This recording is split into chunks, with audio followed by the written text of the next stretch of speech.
You're good. So hello and welcome, everyone. My name is Mary Nally, and I'm the director of the Center for Campus and Community Engagement here at Ohio University. I'm really thrilled to be hosting our second ever Civic Engagement Forum as part of our efforts to increase civic engagement as well as community engagement here at Ohio University's campuses here in Athens, as well as our regional campus communities. Before we begin, I apologize for the delay in our start and want to recognize that we currently are missing a panelist who is stuck in traffic, but we hope that he'll be here within the next 15 or 20 minutes and will join us, and we'll just catch him up as we can. I want to also introduce Ben Kudus-Yusuf, our Civic Engagement Graduate Assistant. For each of our panels, we have some prepared questions that we'll start us off with, and then we will open it up to the participants here with us in the room. And I also want to turn it over to Manny Meal from Bridge USA. Well, thank you, Mary. It was awesome to meet all of you. Really quickly, so because you three are here, as you were saying, the pressure's on you. What are your names really quickly? Because now we're going to make this super interactive. So what's your name? I'm Caroline. Awesome. Yes, sir. my name is it's a good student of science. Great, thank you. And Amazing. Well, anything else, Will? That's the most succinct introduction. That is a good speaker. Thank you, Will. I appreciate you. Well, it is amazing to be here. So I, along with my colleague Andrew, help lead a national organization called Bridge USA, which is focused on building a national student movement to change how we talk politics. It's about elevating empathy, civic discourse, dialogue, and along with Ben, one of our younger chapters is at Ohio University. And so we're coming off a 5-week tour to basically go across college campuses, high schools, to think about how we can think about our politics in a more productive manner. And I think we're at a moment, as Mary was saying, where most people in our country are interested in getting problems solved, and yet we love clickbait issues. And we need to figure out how we live with problem solvers, not flamethrowers. And so that's the goal of this conversation. And it's always a privilege to be in a room with amazing folks like yourselves. And importantly, as we know, some of the best politics is local. So thank you for your work.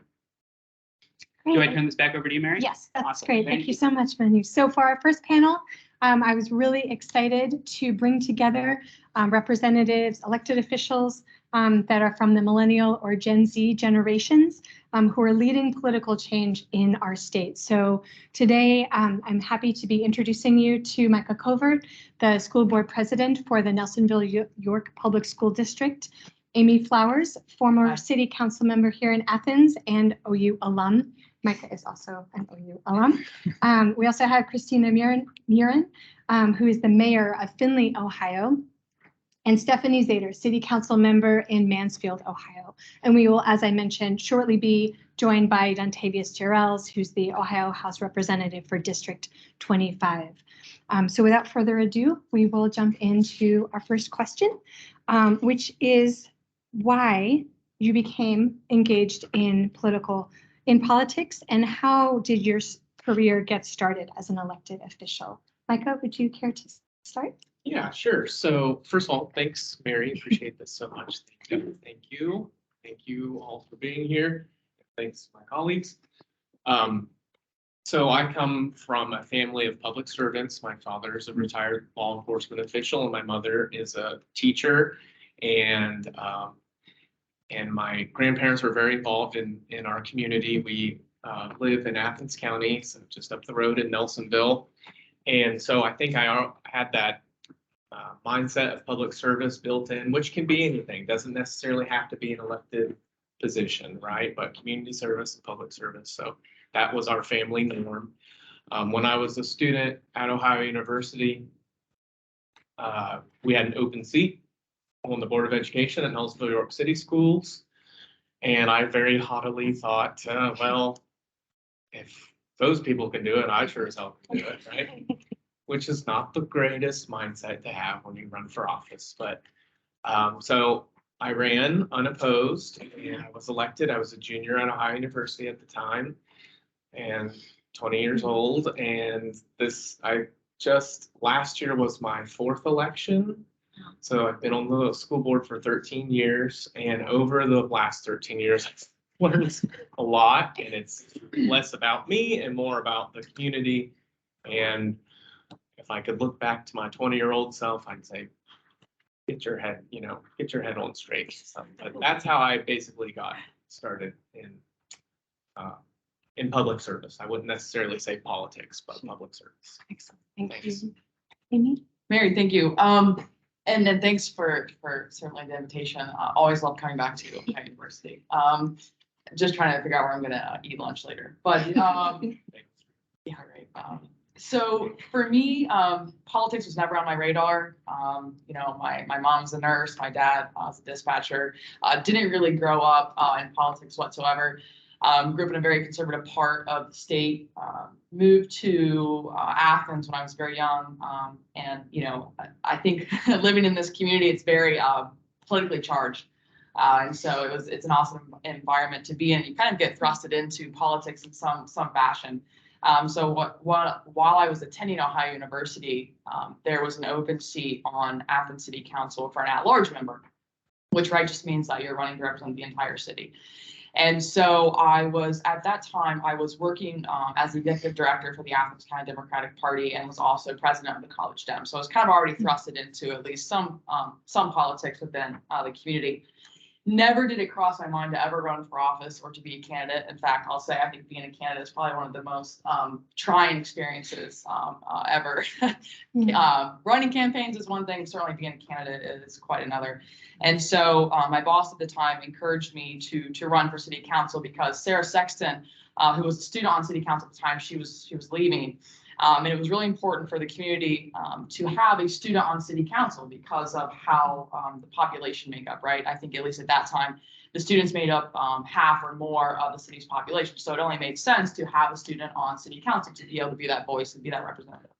And so I was engaged in politics. I liked it. And I loved the community. I know you talked about local politics kind of being where I think a lot of the change can be made. And so for me, I thought, why not? Also, my last name was kind of just lent itself to running for politics. Pick Flowers was what I ran on.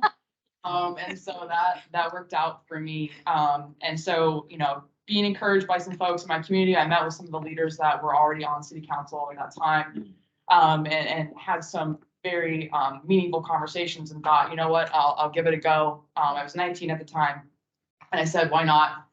So I did. I turned in my petitions and put my name on the ballot and decided to run and won.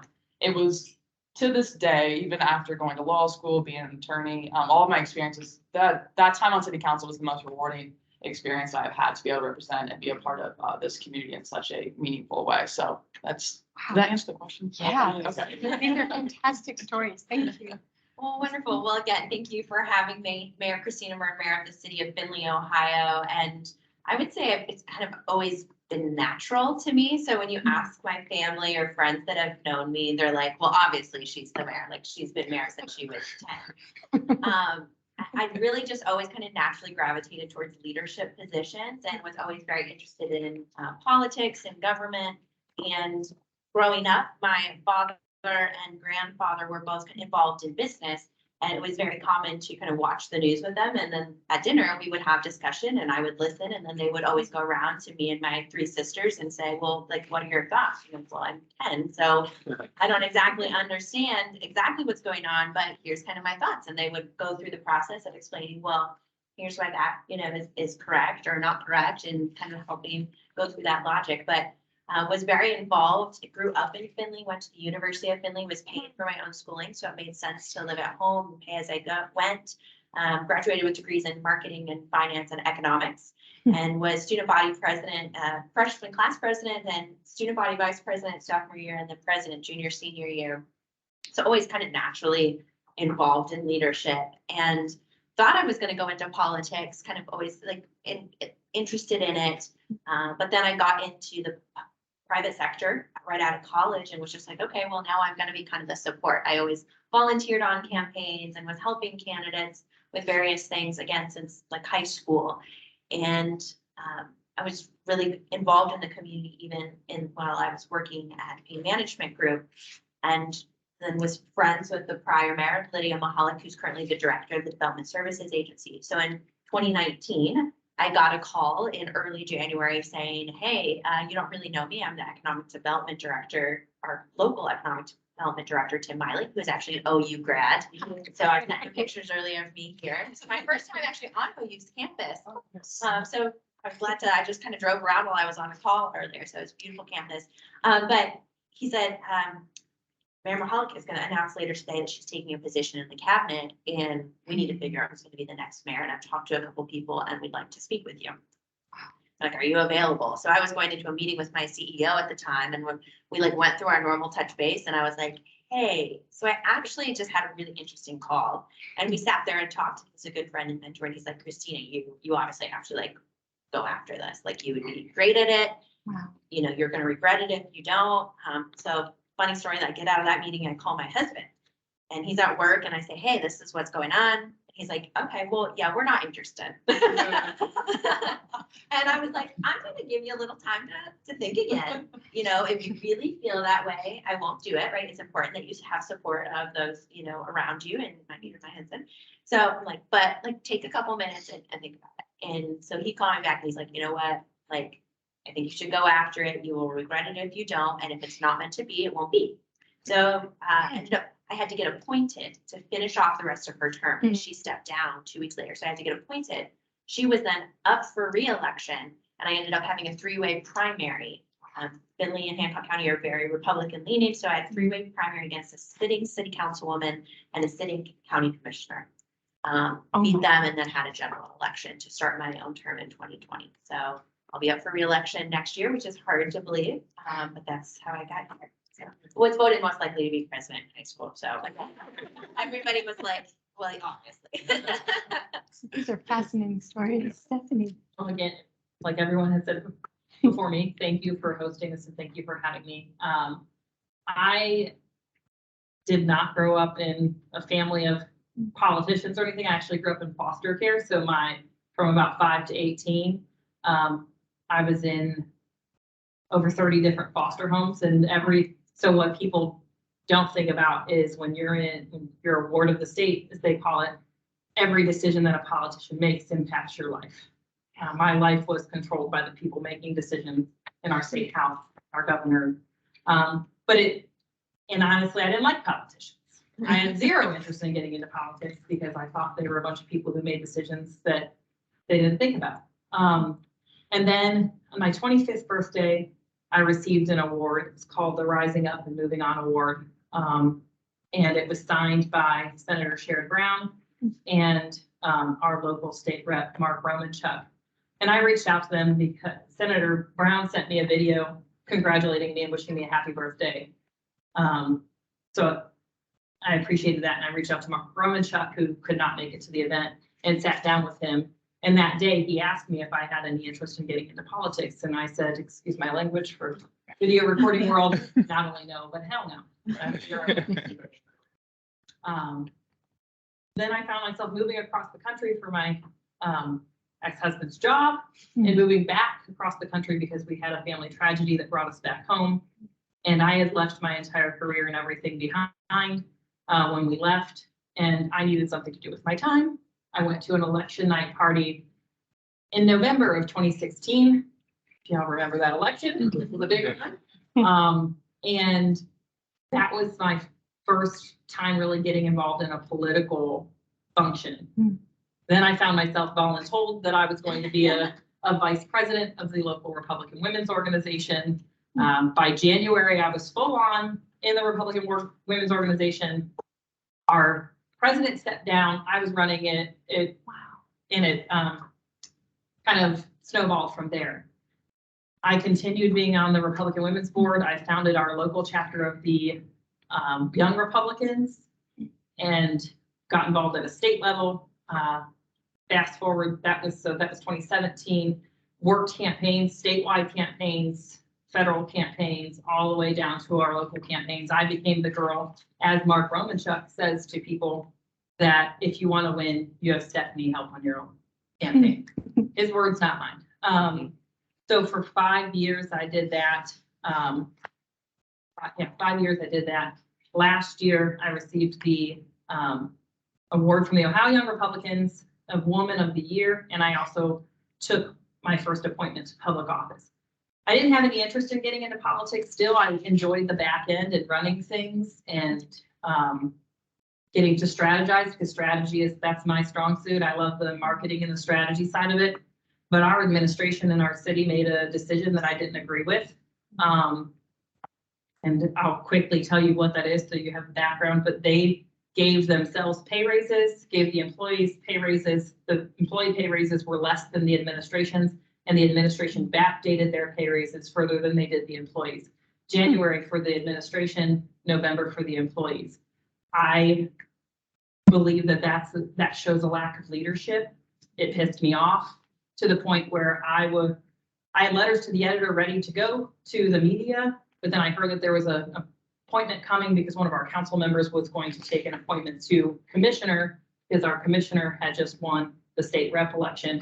And I decided, rather than write letters to the editor that were going to fall on deaf ears, I would seek the appointment to city council. And then I had to I got appointed, and within 3 days I had to file my petition to run for office. So I filed my petition. I prepped my petitions before I took the appointment, filed them the day after getting the appointment, and started my campaign. I mean, I'd run campaigns for 5 years, so I kind of had an idea of what I was doing. Ran my campaign, won my election with 73% of the vote. I had a primary. I ran against a local dentist who has a very successful practice, and I had a general against a Democrat who had been on council for 14 years and also was previously our community development director. What Mansfield said in that election to me was, we're tired of the people who have been in power. We want change. So that's the voice I've been on our city council. If you Google my name, you will see lots of articles about me calling out our administration. I'm an equal opportunity caller outer. I don't care what party you are. In June of this year, I announced my run for mayor as an independent because I think it's time that we put the people over politics. Wow. Thank you so much. Those are just incredible origin stories. And I appreciate that each of you really had a unique experience in how you came into the roles in public service and in politics that you've had. So I'm going to turn it over to Ben for our next question. Yeah, and that gives me a sense of belief because it's so exciting to see people who are interested in politics at the beginning becoming leaders and politicians, and it's more fascinating to see those who are not interested at all at the beginning, later on, having the courage to take over office and that kind of thing. I'm so excited, and it gives me that sense of belief that maybe one day we'll also be there. Yes. We all believe that people who vote us into power have expectations of us. Can you share with us some of your responsibilities and roles in your capacities and how your decisions impact your constituents? I think you can start that. Okay. Well, so I'm not currently sitting as an elected official or a rep. But when I was on city council, as I had made the point to say, as a student, that perspective was so important. So really, my role was to just ensure that as a student on city council, I was echoing what the students want, which just really meant meeting with a lot of student groups, student senate, student council, all of those folks to ensure that I was just the mouthpiece, so to speak, right? Yes, I had some personal beliefs and opinions, but it was more so about what the entire student body needed and wanted. And so I kind of served as that conduit for the students. But a big part of my role, or how I saw it, was to also kind of bring together both groups of the local folks, the permanent residents and the students to sort of to help folks understand each other's perspectives. I know we have some questions kind of related to the older people and the younger people, but was to really bring those two different groups together on common ground. And so a lot of times, there would be meetings or community meetings that I would also encourage students to come to. Likewise, community members to come to student meetings to just be able to show that we really are one city, one community, and to be able to sort of echo that in my role and position on city council. Thank you.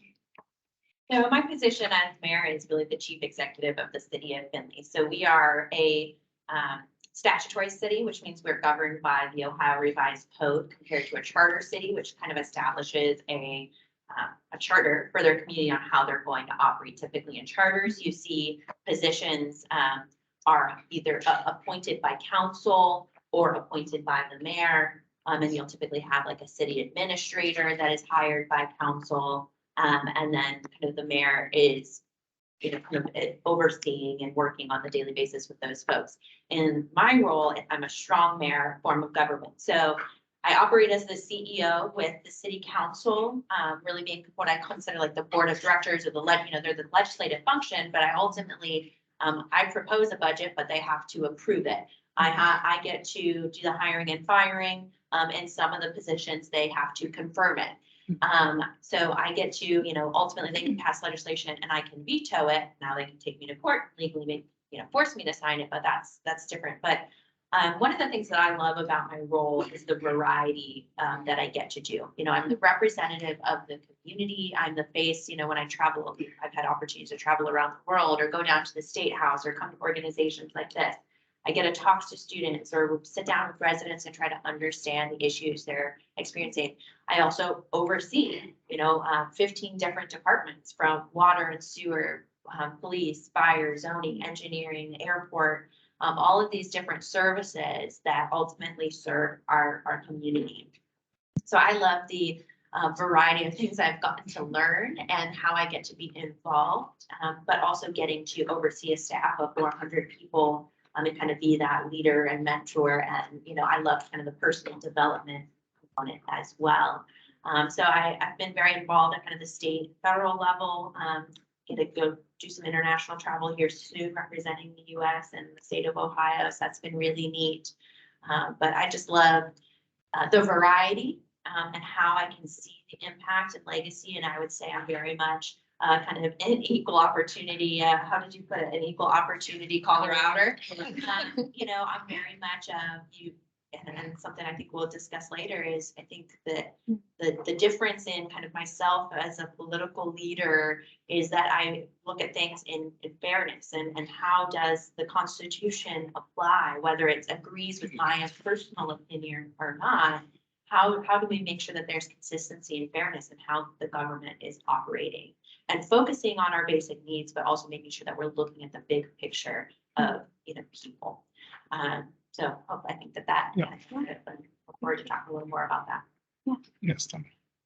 So I'm city council, and I think we have several roles. One of, we have a balance of government. That's why we have 3 branches of government. You take the president, Congress, and the judicial system, and you break that down and you bring it to a city level. You have the mayor, council, and your judicial system. For me, I'm one of those pieces of accountability. That's definitely a big thing that I've done.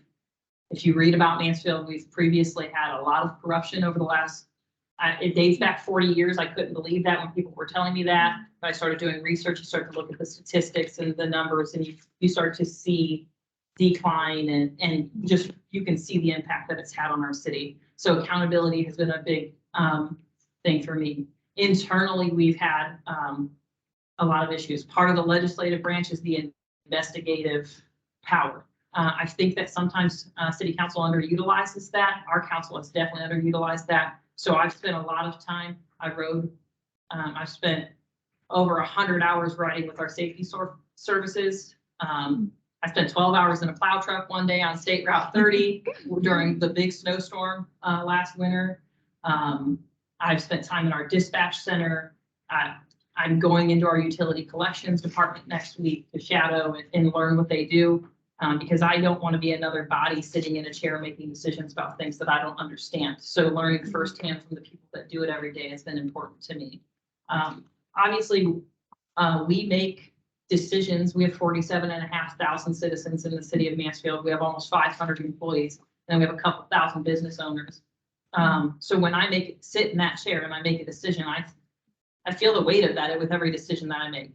All 47,500 citizens, almost 500 employees, a couple thousand business owners, their employees, And then the municipalities that surround us and the counties that surround us, the ripple effect that every decision that we make has, it goes far beyond our city and the people that live there and work there. So I try to think about that. Even earlier, Christina and I were talking about legislation that they're proposing to pass to make a change in their city. And something that I don't know if people know this, but when we make decisions for city council, we look at what other councils have done and pull that, just like an attorney would pull a case to look at a decision that's been previously made. We set precedents with the decisions that we make and the legislation that we pass. So I try to bear that in mind. Our big topic, one of the big topics we had this year was fireworks. I don't know if you know, the state of Ohio changed the laws on fireworks. So when that happened, that trickled down to us and we had to make a decision on what we were going to allow for fireworks in our city. We banned them. Are people going to follow that? No. Are our officers going to go confiscate them? No, they're going to give them a warning. If they have to go back several times, then they'll probably confiscate them. But we did ban them for liability reasons. One last thing, and I'll stop talking, but I had a conversation with our fire department as I was visiting them recently. And sometimes we get upset with decisions made by our leaders, but when we're making decisions, we have to make them for the population as a whole. Not, I have good friends that are on our fire department, good friends that are in our police department. I can't make decisions based on who's my friend. I have to make decisions based on what's best for the people as a whole. So when I ask them, as I visit our city employees, I ask them a question. Every department that I visit, every time I visit, I ask the same question. What do you think I should keep in mind as I sit in that chair and make decisions? Because my decision is you. And then I follow that up with, here's what I'd like you to keep in mind when I make decisions. First of all, my cell phone number, you could Google my name and find my cell phone number. Call me, text me, yell at me, whatever you want to do. Then we can have a conversation about the decision I made. And you may change my mind. You may not. Because I look at the big picture. So I explain that to them when I go visit them, because I want them to understand that it's not that I don't appreciate them and what they do. It's that I have to make big picture decisions. Micah, tell us about the school board. Wow, okay. Well, they're also inspiring. I'm enjoying listening. I want to ask questions. Yeah. Okay, well, the state of Ohio has 615 public school districts, and we have 51 career centers and 49 educational service centers, and all of those have publicly elected boards of education. So that means there's over 3,600 school board members in the state of Ohio. Our role as a school board member is to govern the district that we represent, where we're elected. So we don't hold power as individuals. I've served as president for the last 10 years, but that doesn't mean anything necessarily special, except that I sign all the contracts and run the meeting.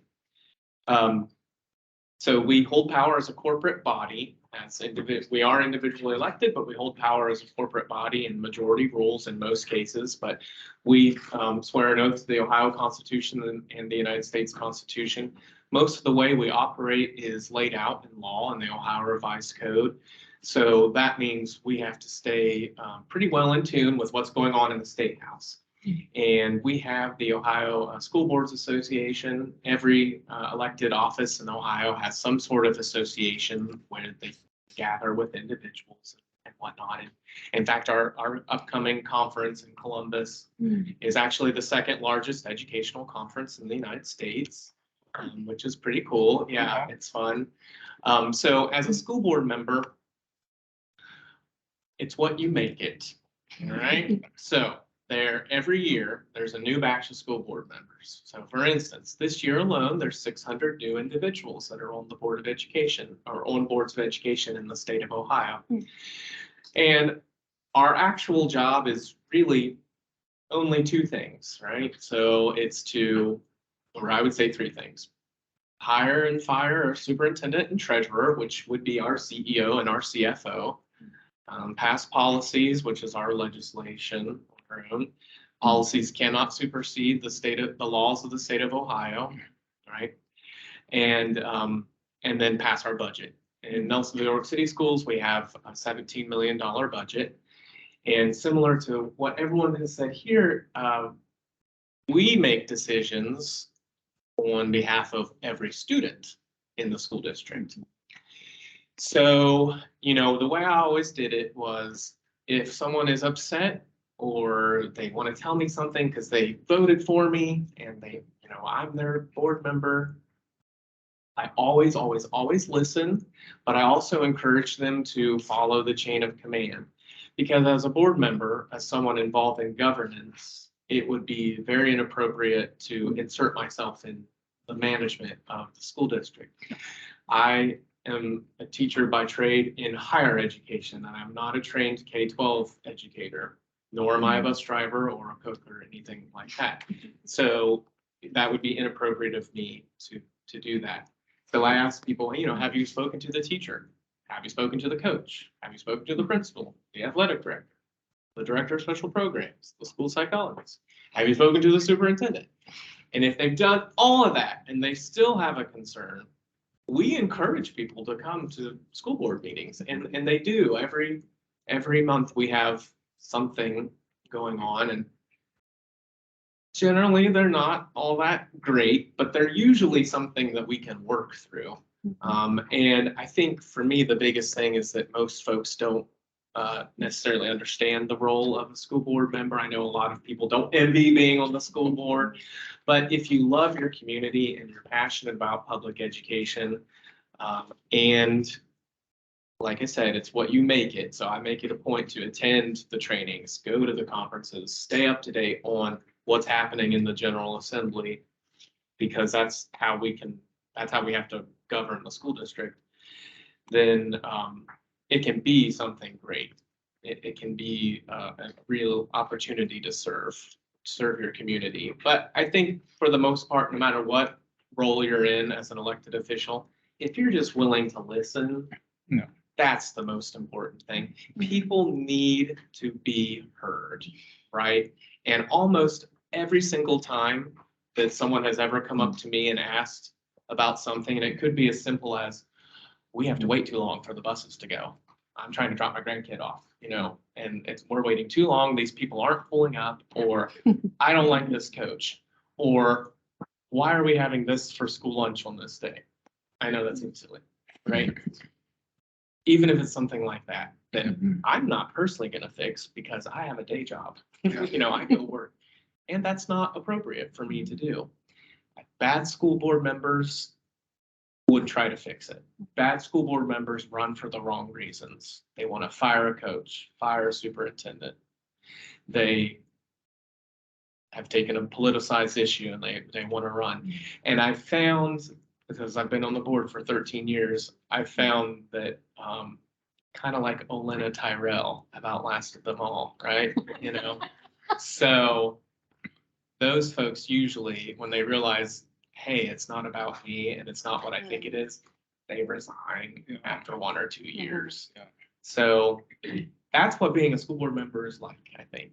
So. One thing I want to comment on that, you weren't exactly applying it, but I think one of the most interesting things that I experienced when I went from a candidate to the position is when you're a candidate, people are like, oh, you're going to get in and you're going to change the system and you're going to be able to help do this. And it's like literally the next day they would call you complaining about something and you're part of the problem. You're the system. And I'm like, I literally just got here and like, again, that's, I'm not here to just fix your problem. I'm here to work within the structure of the organization to make an impact. But it was like the funniest thing. Literally, it's like, as soon as you become that you are the enemy. I'm like, what will you still say? Yeah, I'm like, nothing changed. So, welcome. Yeah, so thank you so much, everyone, for your responses to the question. And I want to give a special welcome to Dontavius Jarrells, Ohio House Representative, District 25. He's had some adventures in traffic. Yes. From 30 Columbus. minutes stop. So my goodness. So thank you so much for being here and struggling through that. So we've just been discussing about how each of the individuals on our panel came to become engaged in politics and public service, and a little bit about the position they currently hold and how that impacts their constituents. not to put you on the spot since you just sat down, That's what it but will would be. you? Yeah. Yeah. So, good afternoon.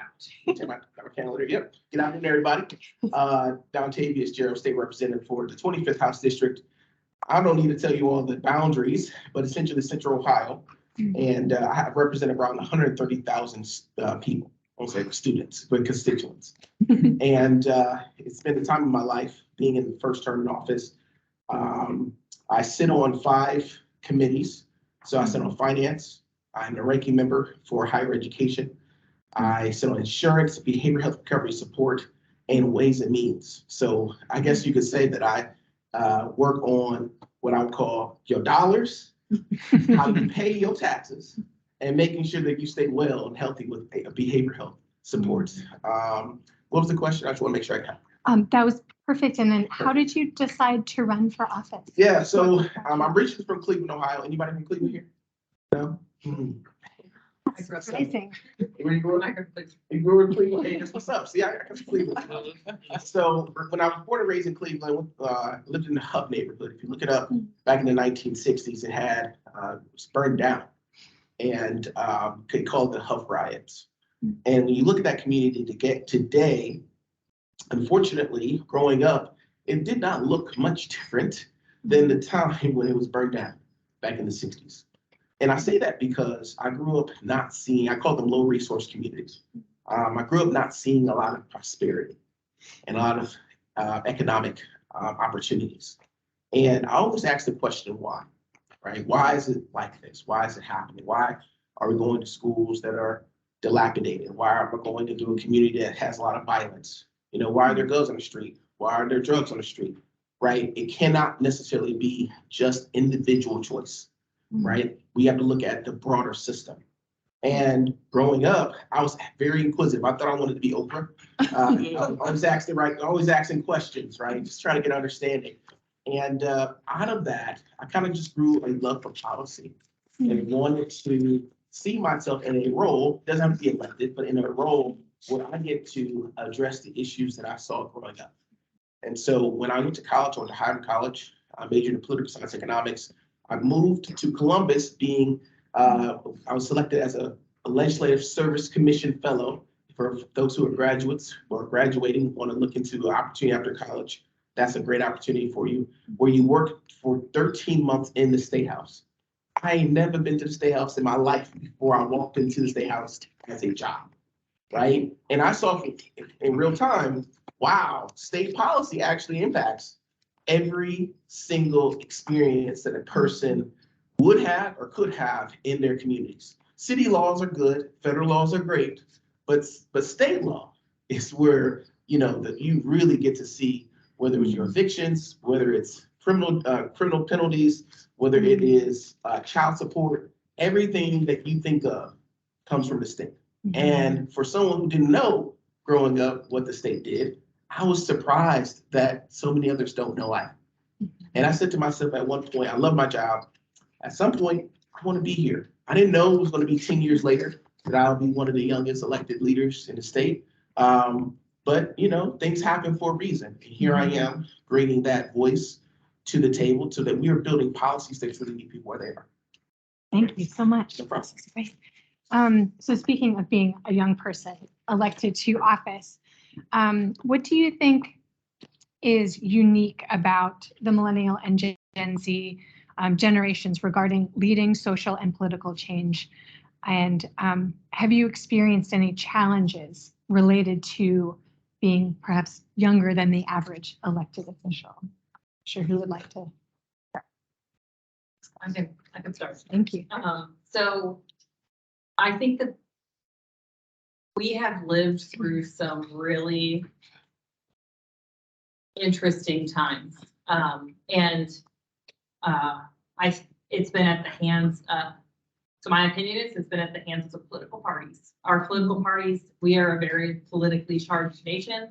The political parties, if you don't understand how much control they have over our system, they have a lot of it. I wanted to file, so if you want to change your party as an elected official, you have to file a referendum with the Board of Elections. I went to my Board of Elections, I asked them for that I can only file as a Democrat or a Republican. I cannot choose independent. It is not a choice in the state of Ohio. I'm working on changing that because I think that you should be able to choose to leave the parties as well as choose a party. So I think that's the big thing we do is we ask the hard questions, whether it makes us popular or not. We want change. Our lives have been continually impacted by things for years. I think we're tired of of politics controlling things, and we just want to see our country be a good place to live. Most of us are the age where we either have children or we're thinking about having children, or we have nieces and nephews, or we have children that we care about and we want to see them have a better future. As far as what I've experienced so I'm 34, I'll be 35 in April, and I've definitely experienced resistance as a young person, and I'm not even the youngest. I'm pretty sure you got me younger than me. I know Micah is younger than me. What about me? I'm thinking No, I'm older. Same age.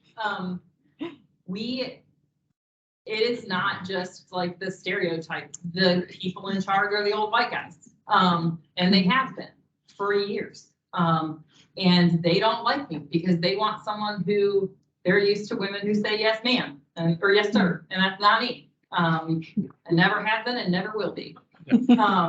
So I ask questions and I expect answers. And I'm not going to stop. I'm very tenacious. If I want an answer to something, either you're going to answer it or I'm going to find the answer.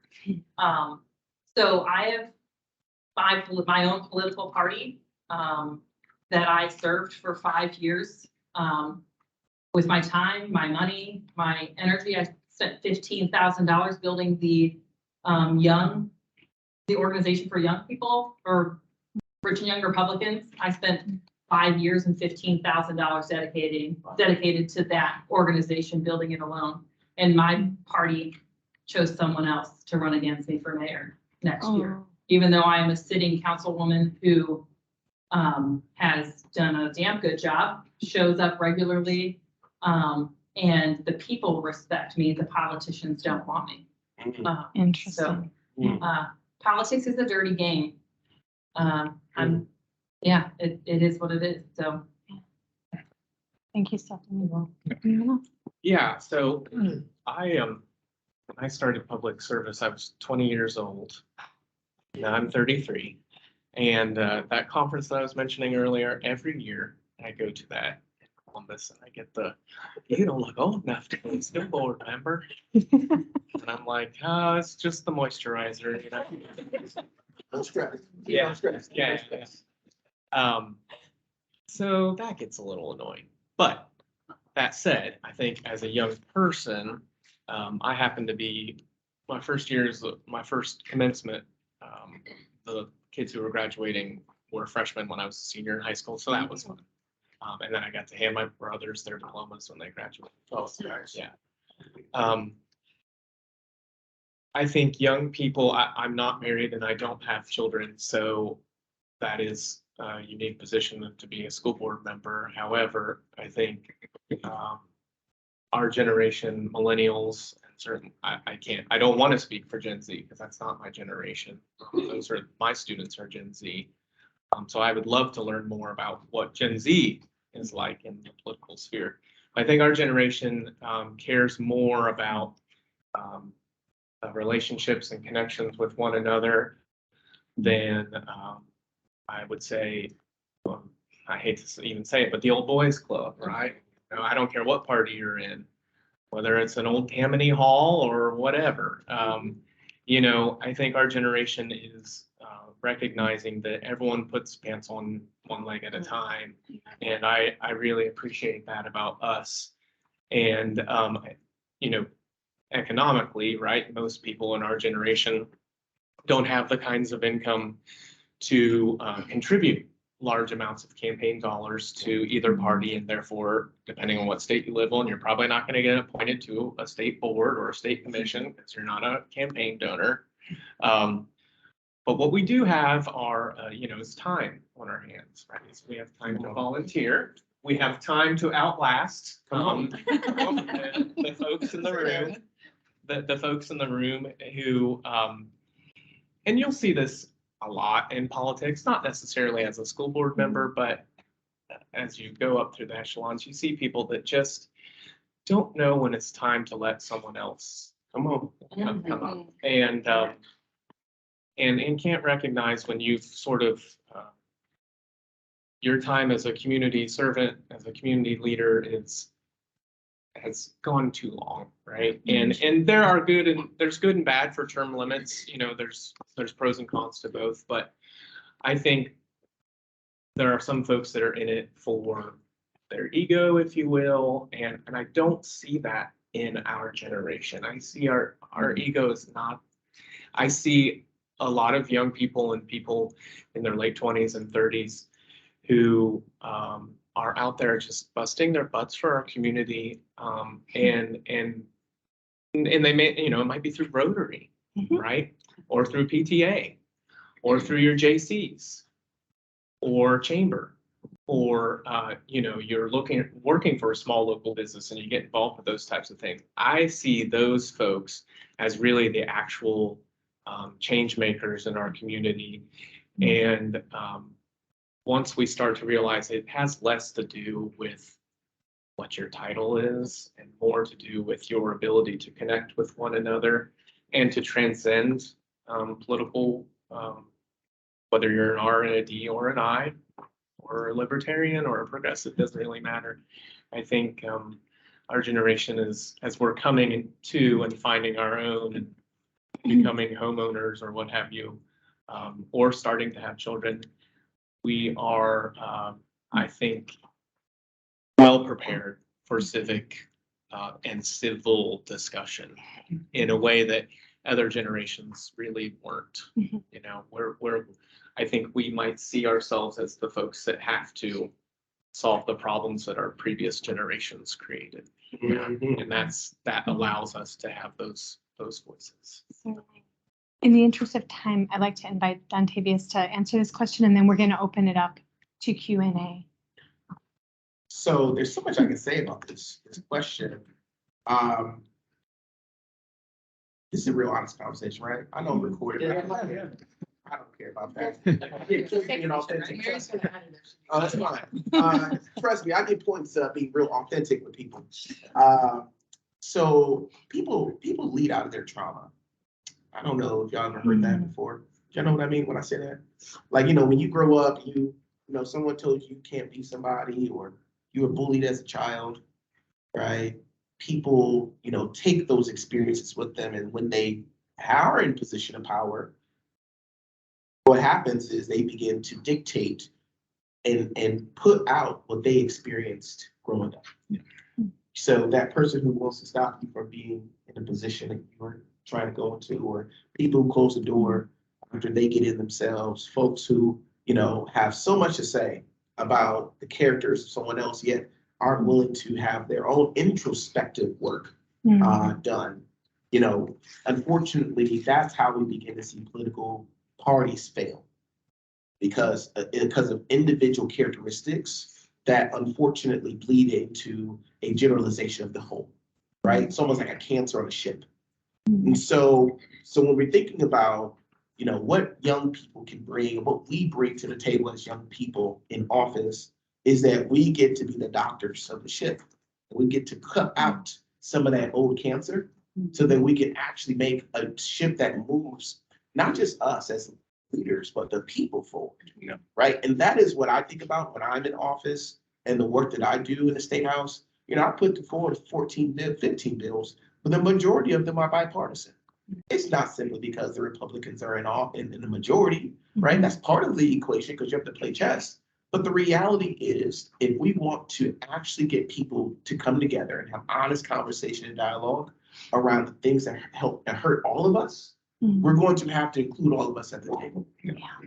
And so that's kind of where I see the value of us as young people in these roles, because we're not always just one side or the other. Sometimes we're willing to eat the chicken and spit out the bones, and trying to really figure out, how do we actually make our communities better? I don't care If you're Republican, Democrat, Independent, that don't have a party affiliation, if you're hungry, you should get fed. If you're out there, homeless, we should get you housing. If you're in a position where you're dealing with the criminal justice system, your justice involved, we should get you help so you can be contributing members of our communities. Those are not partisan issues. Those are human issues. And until we get to a point where we have more of us at the table, having these honest dialogues and conversations about how we move our communities forward and cut the cancer out that ship, the harder it's going to be for our ship to sail and to bring all of us do a better direction. So, I think young people are in a unique position to do the things that our forefathers were not able to do, as you mentioned, and actually come together comprehensively and say, how can we move the state forward for all of us? And so, it starts at tables like this, and then it goes out into policy, and then kind of go from there. That's great. If I may just kind of build on really what they've said and kind of mentioned it earlier, going back to, the most important thing, I think we come to the table with, again, looking at the people as a whole and how we address, and I feel like we're approaching it with this very balanced look. But the one word of advice I would encourage to you and encourage you to encourage others on is going back to the political party system, right? They have a role to play, and that's great. But we many times get into this mentality, if you don't agree with me on everything, then we can't agree on anything. And I think that is going to be the downfall of how systems, how we make. And so it's great to have your passions and beliefs and opinions, but you need to be able to have those conversations and listen to other people. And then most importantly, don't ever see the person that disagrees with you as the enemy. The moment that we do that is the moment that you have, in essence, given away your power to the system. And so I would just encourage you to make sure that you stick by your beliefs, but you look for opportunity to work together. Because that is the thing that I see that harms people the most and makes our jobs most difficult is when people, because I don't agree with them on that social issue, I'm the enemy now. Wow. Thank you all so much. I'd love to invite our guests here to ask your own questions to the panel at this time. Speak at once. Yes. I wanted to ask how COVID recent years has its roles, especially those.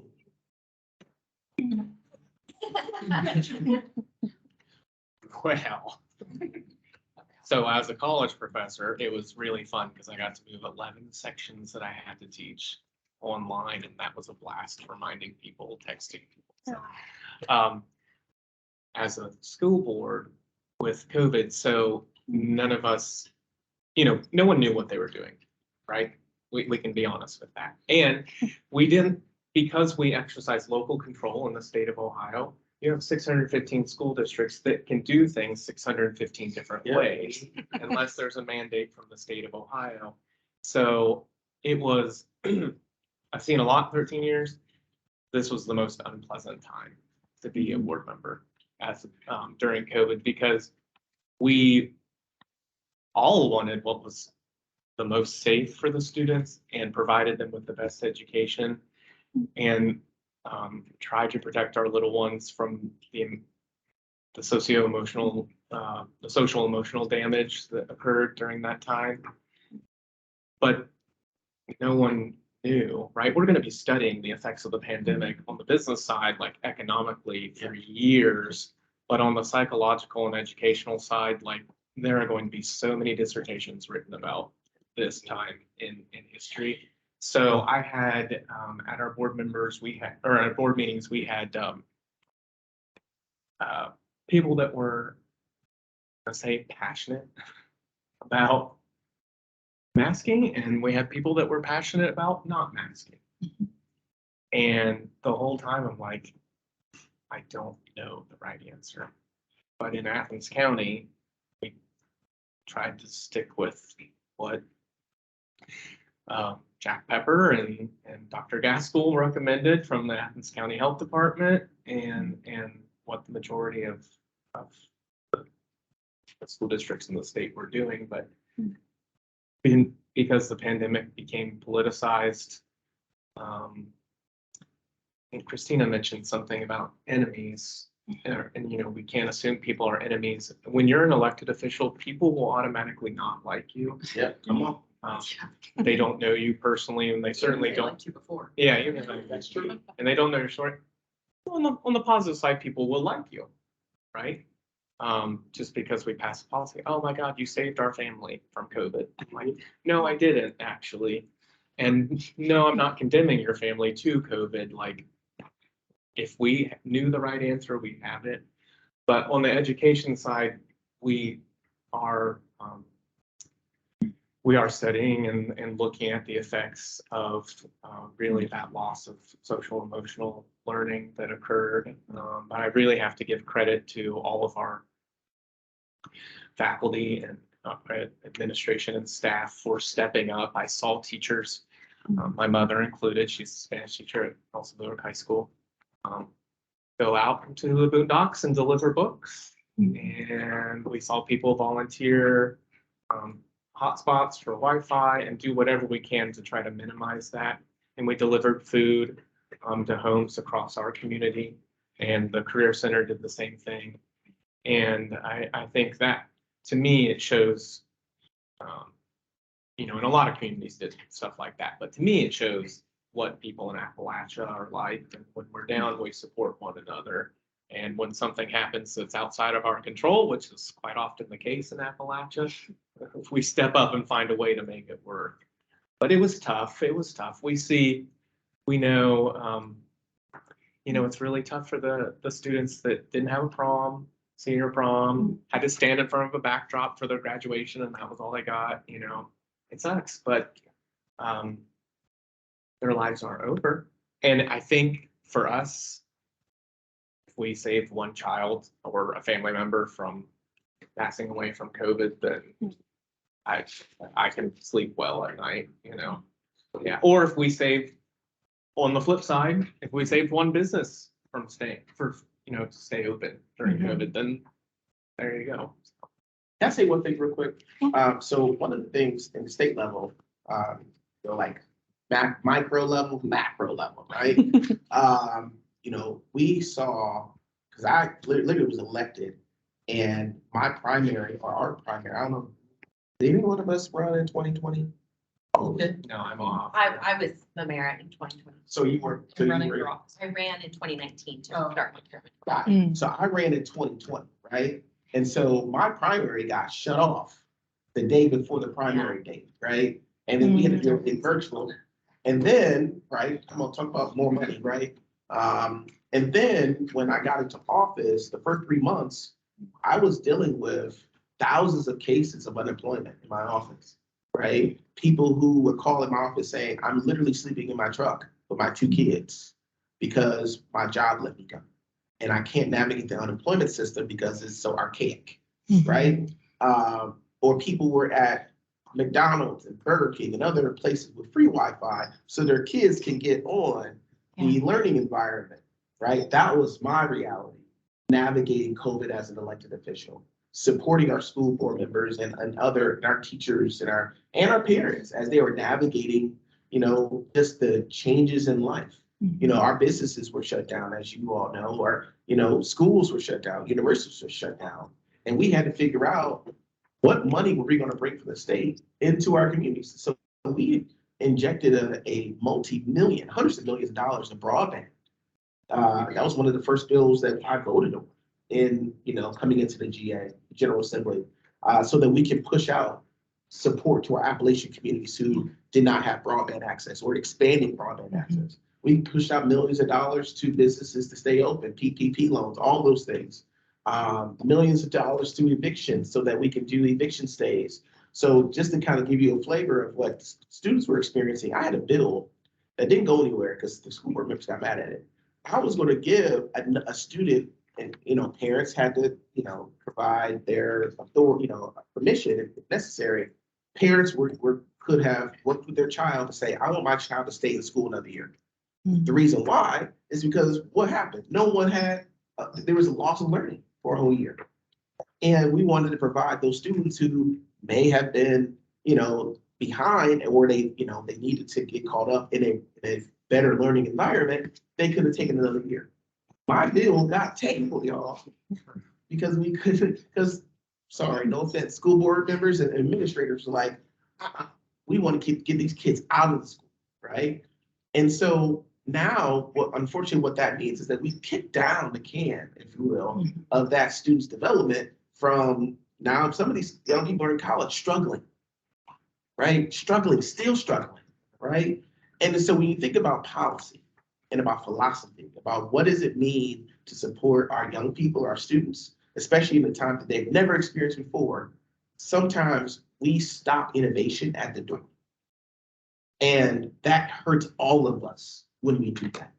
Politics sometimes gets in the way of progress. And that's the thing that we got to talk about. If we have one lever behind, is you got to fight like heck. I almost said hell. I just said it. But you got to fight like heck to push for progressive, and I say progressive not from the Democratic list, but bold policy that actually help people and not let politics get in the way.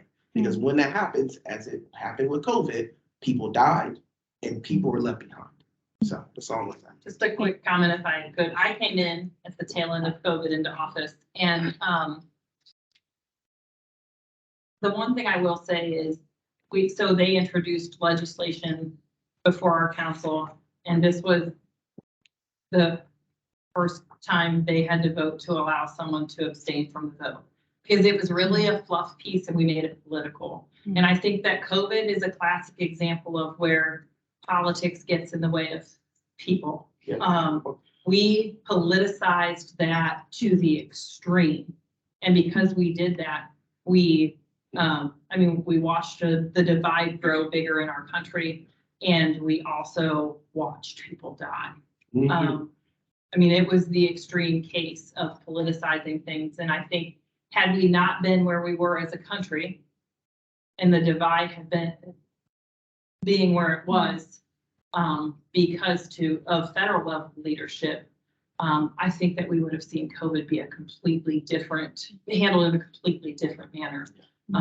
And that trickled down to a local level. Again, that legislation piece that we were introducing, I abstained from the vote. I'm not a doctor. We have someone at a county level who was giving us advice and telling us what to do. As a councilwoman, I don't have a medical background other than I was an STNA when I was like 20 years old. I'm not telling people what to do with their health. We have professionals, and that became so politically charged that we refused to allow the professionals to do their job. Yeah.